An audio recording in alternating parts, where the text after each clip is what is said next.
So some of you hold this anger. కోపం వదలలేరు. వాళ్ళని చూస్తేనే కోపం వచ్చేస్తుంది. నాకు ఎదురు రావద్దు, నీ మొహం చూస్తేనే నాకు కోపం వస్తుంది, నా ఆఫీస్లో చూస్తేనే నాకు కోపం వచ్చేస్తుంది, నాకు ఎదురు పడితేనే కోపం వస్తుంది. కోపం వచ్చినప్పుడు ఏమవుతుంది తెలుసా? నువ్వు వారిని మీద కోపము పెట్టుకొని ఉన్నావు. ఎక్కడ పెట్టుకున్నావు? నీ తలలో, నీ ఆలోచనలో. సో నీ ఆలోచనలో, నీ తలలో, నీ కలలలో వాళ్ళు రెంట్ కట్టకుండా ఫ్రీగా ఉంటున్నారు రోజు. నువ్వు నిద్ర లేకుండా వేదనలో ఉంటున్నావు.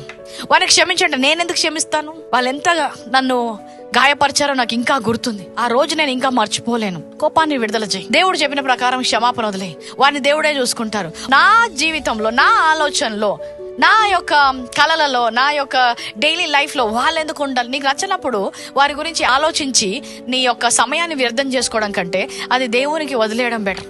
ఆ క్షమాపణలో నడిచినప్పుడు దేవుని యొక్క కార్యము నువ్వు చూడగలుగుతావు.